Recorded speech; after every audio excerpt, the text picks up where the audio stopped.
Hiya, I just wanted to show you in a little bit more detail probably how amazing these butterfly moulds are. So we're just going to start off by just doing a very simple one. We've got 3 different patterns. So that's cornflower that I'm just putting in there. So I've got some air dry clay and I'm literally just going to push this into the mould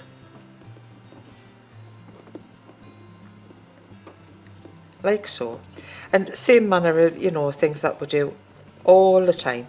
You take it right up to the edge, push your air dry clay in. Of course, not forgetting that this could just as easily be fondant. So I've got that right around, neatly done, and then you can literally just lift that off. Now the detail that then gives you, absolutely stunning detail. So I'm just going to make the other wing. So you know, like flowers, butterflies are just so lovely, versatile to use. And what I love about this mould is it's definitely versatile. So I'm just really keen to show you how easy it is, and also how many different things you can do with it. This is really an innovative mould. So I've got this just nice and tidy around the edge there. Just bend that to release it. And there we've got the wings.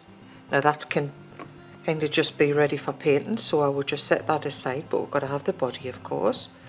So we're going to just put that, again, the air dry clay into here. Now this is where, if you want to, this is where the versatility comes in. So I've got the body here. So I'm making the body, and if I think I'm just going to have this flat on my card, then I'll just make the body up.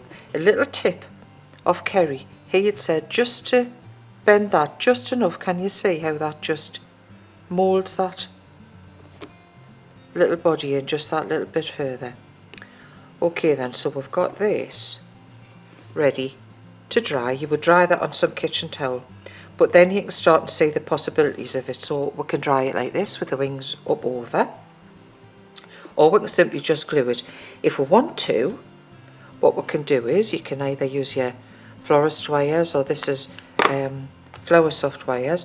All I'm going to do here is I'm going to bend that wire over, a little bit glue on there, and I know this isn't the conventional way that cakers would do it, but so there we can see that we've got the wire, and then you can get the idea. Once this is on there, we'll be able to put that into your little pot plants and things like that. So that's one way of doing these. So we've dusted it out with our cornflower, tapped out the excess, because there's so much detail in these moulds that you don't really want to get the cornflower stuck inside there. That's going to stop you from getting that beautiful detail.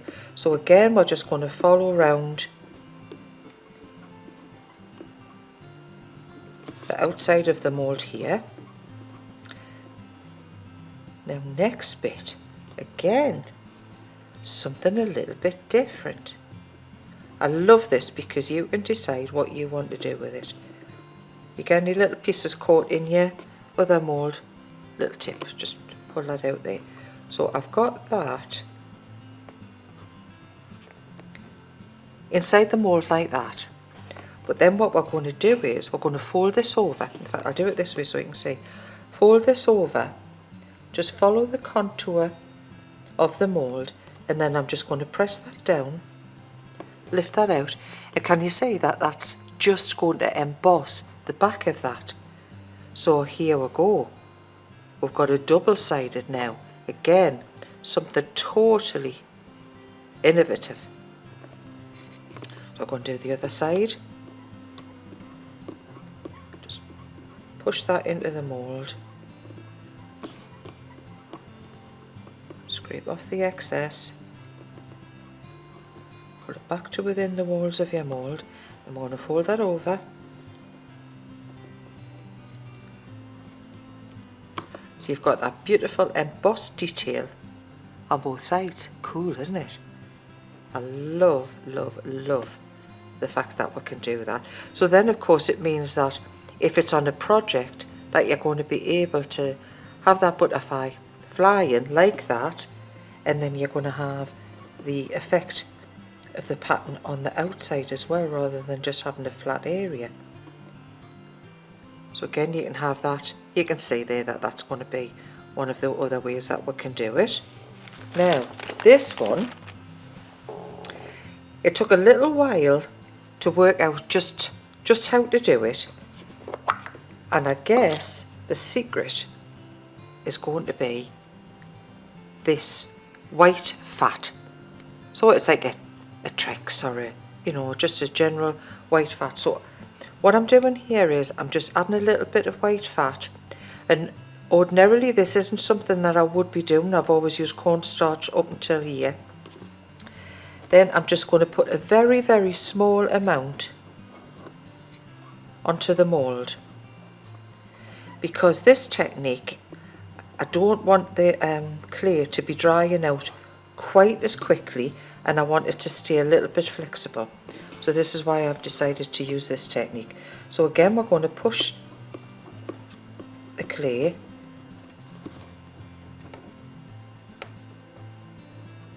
into the mould like this.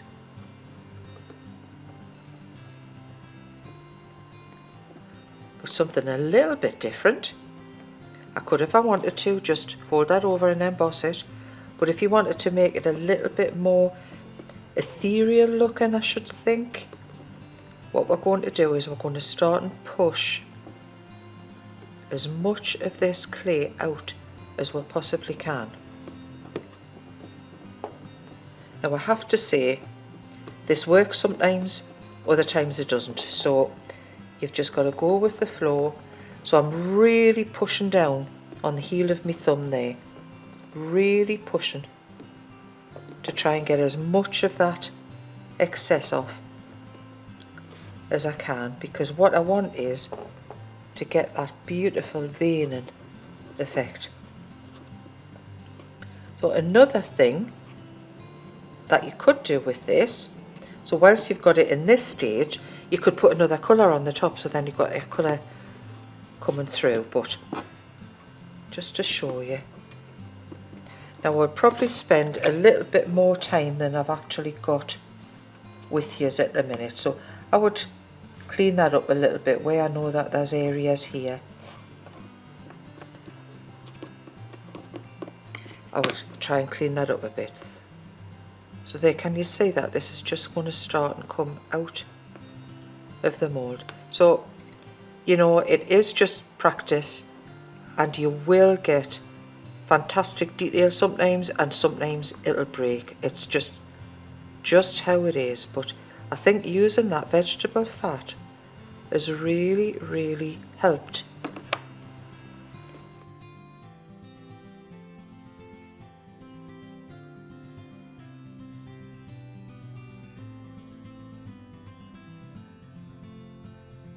Once they're dry, you can paint them.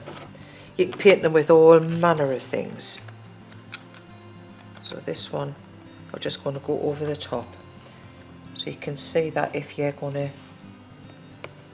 go onto the detail like that, I mean, look how easy that is to paint. So again, as with all of the Katie Sue molds, they're just so detailed, finely detailed. But look how easy that is to paint. We could do it all with one shimmer, or you could be painting around here and maybe putting some glitter on. I've used, what else have I used? You can use your ultra thick embossing powders. You can use your glues just dropped into your mould. You can put gilding wax in. You can paint them black. You can put gilding wax over the top of it, gilding flakes inside your mould. There's so many different things that you can do. So you see how easy that is to paint. They really are adorable moulds. And the beauty of the air dry clay is that you add no weight to your card, or maybe you're doing a frame. We've had some beautiful designs done with frames, like a shadow box with the butterflies inside. You can do them to match the decor in your bedroom, your sitting room, things like that. If you're doing them for your charities, there's loads and loads of different ways that you can actually do these. And of course you can pre-make them if you're doing them for weddings and things. What about invitations, table settings? You can have them all pre-made, ready just to put onto the top of your table settings a few days beforehand. And again, everything can match. What about just buying some little cheap plants? Maybe it's a bunch of flowers. Putting one of these on a stick or a wire. Look at these on wires. Look at this one. I'm just going to pull this one out. Let you see. Now this one was on a wire, and all I did was I've coloured the wire with the alcohol pen, and then I've wound that round. But this one, what I did here was I coloured it in, I used some glue, and then I used the glitter on the insides, and then I went over the top of the frame, the top of the detail. So you can see that that's exactly the same butterfly, but just done in a totally different way.